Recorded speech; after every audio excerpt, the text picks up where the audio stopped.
July 2016. Things are happening today in Cleveland that we need to pay attention to. Now, the convention doesn't technically start until Monday and it goes through Thursday, but some of the Rules Committee, especially the Republican National Committee, is already there meeting. C-SPAN is covering it. It goes on today and tomorrow. This morning's session was kind of boring. They were just introducing a bunch of stuff and some of the platforms. But the important part of this convention is there's a lady from Colorado that calls herself a Christian. But she doesn't want our vote to count. Remember, she was probably behind a lot of the stuff that reason that Colorado didn't get to vote, period. This last time it almost become a communist state. But Kendall Unruh is her name.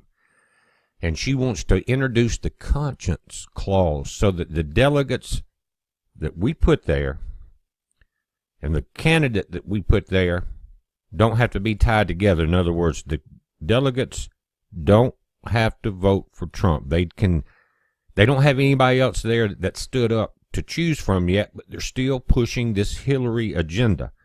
And Miss Kendall Unruh, if you ever listen to this video, please stand down and get out of the way of the public vote. How can a Christian school teacher say that our vote doesn't count? Not very Christian. Sounds like a George Soros paid plant. How much is Hillary paying you, Miss Unruh? But now, again, it started this morning. And really it was a circus. What I saw, guys, and I'm afraid it's going to end up like this, but somebody needs to take this lady outside, point her to the Democratic National Convention, and tell her she's in the wrong building. She's not the only one. But you're going to have a lot of people speaking Monday, Tuesday, Wednesday. You're going to have Black Panthers armed. You're going to have several other groups that are armed. 70 different U.S. agencies involved with law enforcement will be there. 70 different agencies. So there's going to be trouble. They are emptying they said the hotel rooms are now empty, and they're trying to get the jail cells empty in preparation for mass arrest.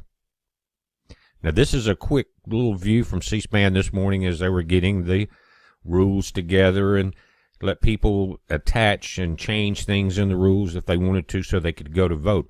But this lady that you see on the right here, she's very anti-American, very anti-Christian because she doesn't believe our vote counts. It's unbelievable. Now, tomorrow, July 15th, the RNC Convention Rules Committee holds its second day of meetings in Cleveland ahead of next week's convention, where delegates will select the party's presidential nominee for the November election. We only have one, but they still will not let go, guys. They're still trying to stop our vote. Again, this lady must be being paid by Hillary. There's nothing else makes sense. Why would someone come in and say our vote doesn't count? That the delegates can choose whoever they want.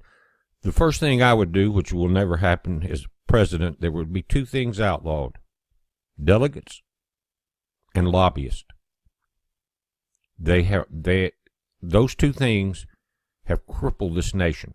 They've taken our voting rights away, and we're not going to let it happen anymore. We're seeing an uprising. All the polls now have Trump ahead, guys. Not just tied, but ahead.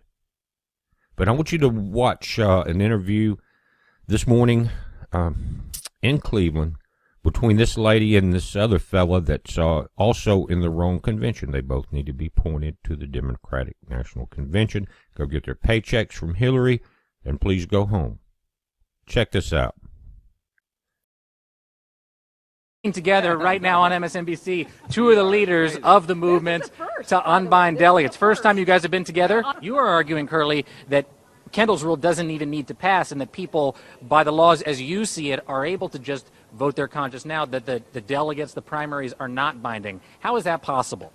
Well, it's just the rules, by operation of rule. Simple. You're going to argue in this Rules Committee meeting, or you tell me, but what I interpret is even if Kendall's proposed rule doesn't pass, you think that there's still a way of stopping Donald Trump from becoming the Republican nominee. No, it's not about stopping Donald Trump. It's about allowing the delegates to vote however they want to. Well, for Kendall, I know it's about stopping Donald Trump, right? I've been honest about that from the beginning. However, we're in agreement that ultimately it is about allowing the delegates to vote their conscience, which they legitimately have. And I've been clear about that from the beginning, that this rule doesn't give them the right, it just codifies their right. What are the odds that the nominee that was picked by the people, the presumptive nominee, will not be the nominee that's picked by the party?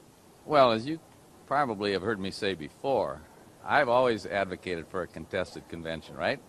But you can't have a contested convention without contestants. It takes more than one horse to have a horse race.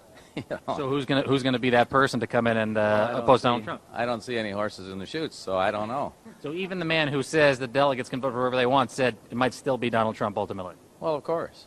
Yes, somebody has to come forward and run against him. You can't have a horse race without two horses. Last question. Yes. You're a school teacher. Your husband's a chiropractor.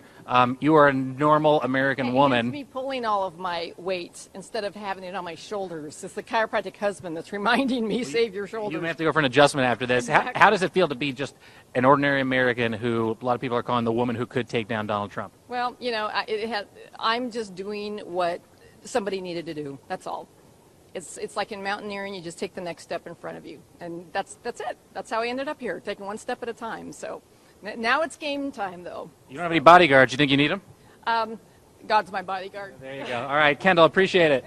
Kendall.